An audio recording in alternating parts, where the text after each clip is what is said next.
Ya, oke. Kali ini kita akan lanjutkan materi matematika wajib untuk kelas 10 SMA SMK.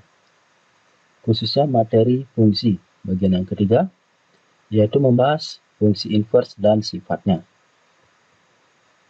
Ya, jadi sebelumnya sudah dibahas bagian yang pertama ya, tentang fungsi dan operasi aljabar pada fungsi.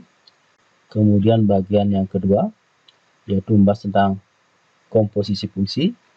Dan sekarang bagian yang terakhir ya, yaitu membahas tentang fungsi inverse dan sifatnya. Ya. Nah, kita mulai dari apa itu konsep dari inverse suatu fungsi ya. Nah, ini ada sebuah gambar, ini ada sebuah fungsi f yang memetakan dari himpunan A ke himpunan B dari domain X, di mana ringnya adalah Y ya. Nah, dari kiri ke kanan ini disebut sebagai f. Nah, jika kita balik ya dari B ke A, nanti ini disebut sebagai inverse-nya ya. Simbolnya adalah f pangkat min 1. Nah, itu dinyatakan seperti ini ya. F sama dengan himpunan X, Y dengan X elemen A dan Y elemen B ya. Nah, ini merupakan pasangan terurutnya ya, di mana A sebagai domain dan B sebagai ringnya ya, himpunan ringnya. Nah, kemudian kalau inverse-nya dia dibalik. Nanti F inverse sama dengan himpunan pasangan terurut Y, X dengan Y adalah elemen B ya. Jadi B ini disebut sebagai domainnya sekarang. Dibalik ya. Kalau tadi kan di F A-nya sebagai domain, ringnya di himpunan B. Nah, sekarang kebalikan. Y, X dengan Y adalah elemen himpunan B. Jadi domainnya adalah B. Kemudian ringnya adalah himpunan A. Ya.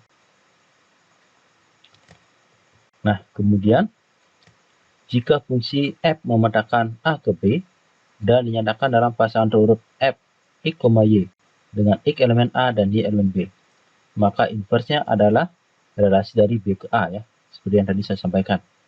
Nah, dengan f inverse adalah pasangan terurut Y, X dengan Y elemen B dan X elemen A. Jadi dia dibalik ya, dari A sebagai domain menjadi ring ya, B sebagai ring menjadi domain. Demikian ya. Nah, kita perhatikan 3 buah fungsi seperti ini ya. Yang A adalah fungsi bijektif. Ya, ini ya, yang pertama, gambar 1 adalah fungsi bijektif. Gambar 2 ya, fungsi G ini adalah fungsi injektif. Ya. Kemudian gambar 3 atau fungsi H ini adalah fungsi surjektif. Ya. Nanti kalau bijektif itu artinya tiap anggota di ring itu tepat satu anggota ya, atau satu pasangan ya ini. Kalau dia injektif, dia maksimal 1 nih. Nah, bisa 0 sampai 1. Itu injektif. Kalau surjektif, dia minimal 1. Bisa 1 atau 2. Ya, itu saya tulis ya, biar lebih jelas. Untuk membedakan apa itu bijektif, apa itu injektif. Nah, jadi seperti ini. Nanti kita lihat di sini apa namanya? Di ringnya ya. Oke. Dilihat di ring. Nah, kalau bijektif ini tiap anggota ring itu sama dengan satu pasangannya ya. Nah, ini satu ke sini, ini satu ke sana, ini satu ke sini, juga satu ke sini ya. Dibalik ya. Nah, kalau injektif, oke, ini maksimal 1 di ring ya. Maksimal 1.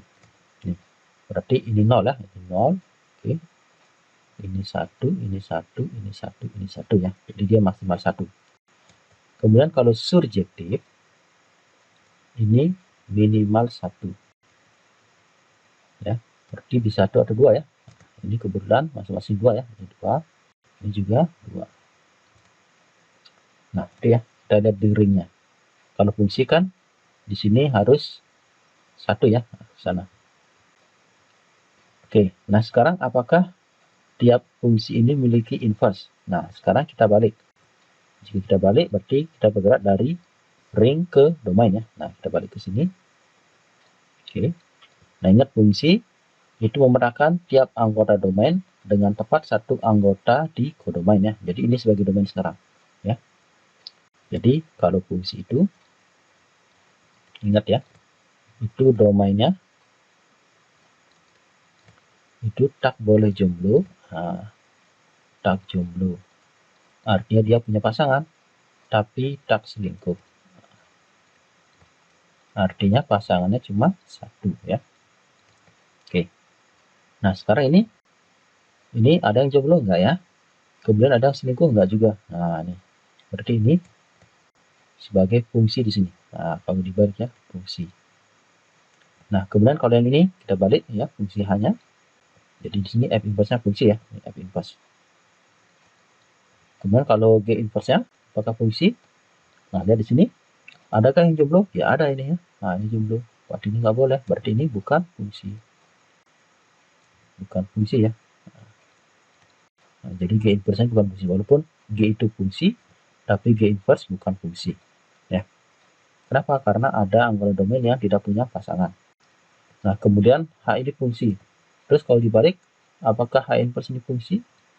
Nah di sini ada yang jomblo nggak ada, tapi ada yang selingkuh nih. Ini sama ini. Nah, oke, berarti ini juga bukan fungsi. Ya, nah, kebalikannya adalah bukan fungsi. Nah, atau secara umum, suatu fungsi f yang berasal dari A ke B dikatakan memiliki fungsi inverse, yaitu f inverse dari B ke A ya, dibalik. Jika dan hanya jika fungsi f merupakan fungsi bijektif ya, harus bijektif ya. Ini. Ya, dengan demikian tadi kesimpulannya berarti jika fungsi f memetakan dari D ke R ya, dari domain ke R adalah fungsi bijektif, maka inverse dari fungsi f yang didefinisikan sebagai f inverse yang memetakan dari R ke D, dengan kata lain f inverse adalah fungsi dari R ke D ya. Jadi intinya begini, inverse suatu fungsi akan merupakan fungsi jika dia merupakan fungsi bijektif ya. Kalau dia injektif dan surjektif, dia punya inverse, tapi inverse-nya itu bukan sebagai fungsi ya. Ya, demikian ya. Nah, kemudian berdasarkan hal tersebut ya. Nah, ini ya. Dari A ke B kan sebagai F, dari B ke A kan sebagai F inverse. Maka akan berlaku seperti ini. Jika FA sama dengan B, maka F inverse B sama dengan A. Ya, selanjutnya kita bahas sifat-sifat dari inverse fungsi ya. Nah, yang pertama, misalkan F sebuah fungsi bijektif ya. Nanti F komposisi F inverse ya. Jadi karena ini bijektif maka inverse juga fungsi ya. Maka dia bisa dikomposisikan ya. F komposisi F inverse nanti akan hasilnya sama dengan X atau merupakan identitas dari X ya. Ataupun sebaliknya, F inverse dikomposisikan dengan F akan sama dengan X ya, atau identitas dari X. Nah, kemudian inverse dari inverse akan kembali ya. Jadi inverse dari fungsi inverse akan kembali menjadi fungsi F. Nah, selanjutnya ya untuk komposisi ya. Jika F dan G ini fungsi bijektif, maka berlaku G komposisi F inverse ya. Jadi dibalik ya dari F dulu. Sama dengan F inverse komposisi G inverse ya. Nah, ini F inverse dikomposisikan dengan G inverse. Ya, itu sifat dari inverse fungsi ya. Nah, untuk lebih memantapkan pemahaman, mari kita coba beberapa soal berikut ini ya. Jadi ada 4 soal. Yang pertama, tentukan fungsi inverse dari fungsi-fungsi berikut jika ada. Nah, untuk mencari inverse fungsi, ya, itu intinya kita balik ya. Kalau tadi fx ya, nah sekarang kita cari x ya dalam bentuk f ya. Nah, atau lebih mudahnya kita misalkan f-nya itu sebagai y ya. Nah, kita bahas yang A dulu. Ini fx diketahui sama dengan 2x kuadrat ditambah 5. Nah, caranya ini kita misalkan sebagai y. Y sama dengan 2x kuadrat ditambah 5. Dari sini kita balik cari x-nya ya dalam bentuk y. Berarti dari sini kan berarti 2x kuadrat. Nah, ini saya baca dari sini ya. Ini yang pindah. Berarti y dikurangi 5. Oke. Berarti x kuadratnya sama dengan y kurang 5 dibagi 2. Nah, berarti x-nya itu sama dengan plus minus akar dari y kurangi 5 per 2. Oke. Nah, jadi inilah inverse ya. Jadi F inverse X nah, itu sama dengan plus minus kita kembalikan Y sebagai X. Berarti X kurang 5 dibagi 2. Jadi inilah inverse ya. Nah, tentunya nanti domain itu berubah ya. Yang semula ini domainnya adalah 9 real. Nah, inverse ini tentunya ini harus lebih dari sama dengan 0 ya. Berarti X-nya ini harus lebih dari sama dengan 10 ya. Sehingga kalau 10 kurang 5 kan, sehingga ini X min 5 dibagi 2 lebih dari sama dengan 0 ya. Atau X lebih dari sama dengan 5 ya. Nah, lanjut yang nomor B. Yang B, Gx itu sama dengan 2x kurangi 1 dibagi 6. Nah, sama kayak tadi kita bisa sebagai Y, berarti 2x kurang 1 dibagi 6 ya. Berarti 6y sama dengan 2x kurang 1. Berarti di sini 2x-nya sama dengan 6y, ini pindah ya, tambah 1. Sehingga x sama dengan 6y tambah 1 bagi 2. Nah, karena sudah dalam bentuk x, berarti ini jadikan inverse. Add inverse x itu sama dengan 6x tambah 1 bagi 2. Oke ya, itu inverse dari yang B, Gx-nya. Sorry, G ya. Gx ya. Nah, sekarang yang C, untuk Hx. Hx sama dengan akar pangkat 3 dari x ditambah 2. Oke, ini misalkan Y sama dengan akar pangkat 3 dari x tambah 2. Nah, ini sama-sama kita pangkat 3, berarti Y pangkat 3 sama dengan, ini jadinya x tambah 2 ya. Nah, sehingga x sama dengan Y pangkat 3 dikurangi 2. Atau H inverse x, oke, ini kebalikan x ya. X pangkat 3 dikurangi 2. Nah, demikianlah cara mencari inverse ya untuk yang nomor 1. Nah, sekarang kita bahas yang nomor 2. Yang nomor 2, diketahui fungsi f memetakan dari bilangan real ke bilangan real dengan rumus fx sama dengan x kuadrat kurang 4. Tentukanlah daerah asal fungsi f agar fungsi f memiliki inverse. Dan tentukanlah rumus fungsi inverse-nya untuk daerah asal yang memenuhi. Nah, kalau kita lihat di sini, fx ini kan terdefinisi untuk semua x bilangan real ya. Nah, karena dia bukan berupa pecahan ataupun berupa akar pangkat 2 ya. Atau akar pangkat genap. Kalau pangkat ganjil sih nggak masalah ya. Karena akar pangkat ganjil itu boleh kok negatif ya. Akar pangkat 3 dari min 1, ya min 1 ya. Nah, sekarang untuk menjawab soal nomor 2 ini, terlebih dulu kita cari inverse-nya. Kemudian kita cari di bagian mana atau cari domain dari inverse itu biar dia terdefinisi ya. Nah, ini diketahui fx sama dengan x kuadrat dikurangi 4. Misalkan sebagai y, itu sama dengan x kuadrat dikurangi 4. Berarti x kuadrat sama dengan y ditambah 4 ya. Nah, sehingga x sama dengan plus minus akar y tambah 4. Oke. Nah, ini kan terdefinisi kalau ini lebih dari sama dengan 0. Oke. Nah, di sini f inverse x sama dengan plus minus akar x tambah 4.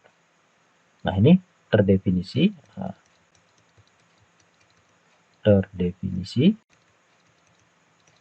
jika ini ya, domainnya ini harus, kalau dalam akar berarti dia harus lebih dari sama 0 ya. Berarti x tambah 4 lebih dari sama dengan 0. Dan jika x lebih dari sama dengan negatif 4. Oke. Nah, sehingga daerah asal fungsi f agar fungsi f terdefinisi ya, agar fungsi f memiliki inverse ya. Jadi begini ya. Nah, jadi daerah asal agar f memiliki inverse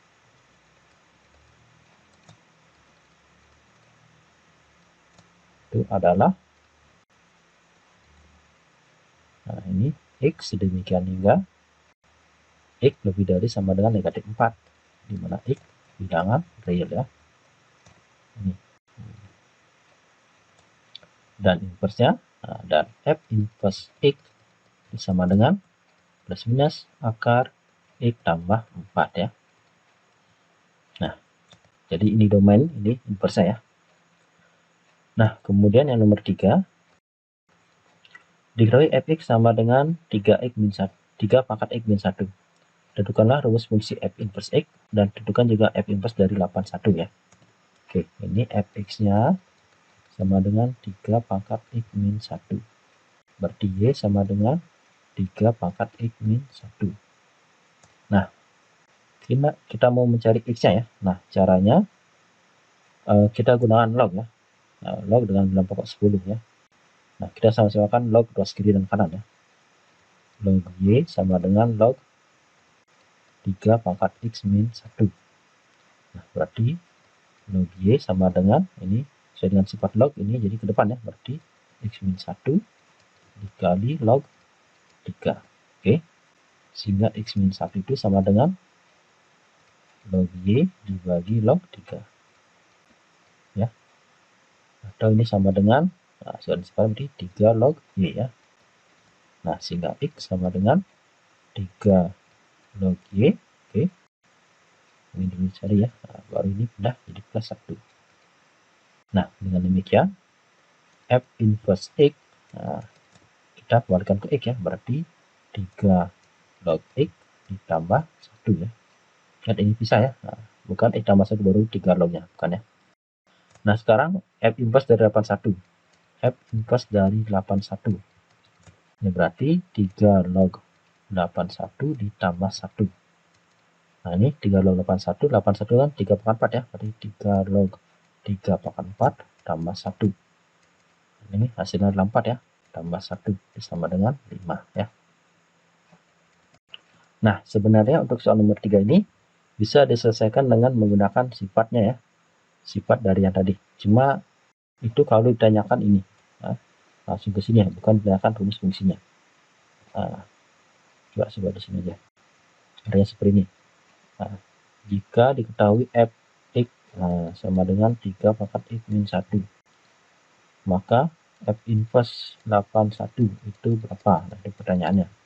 Nah, kita gunakan sifat ya. Ini tadi kan fx sama dengan 3 pangkat x min 1.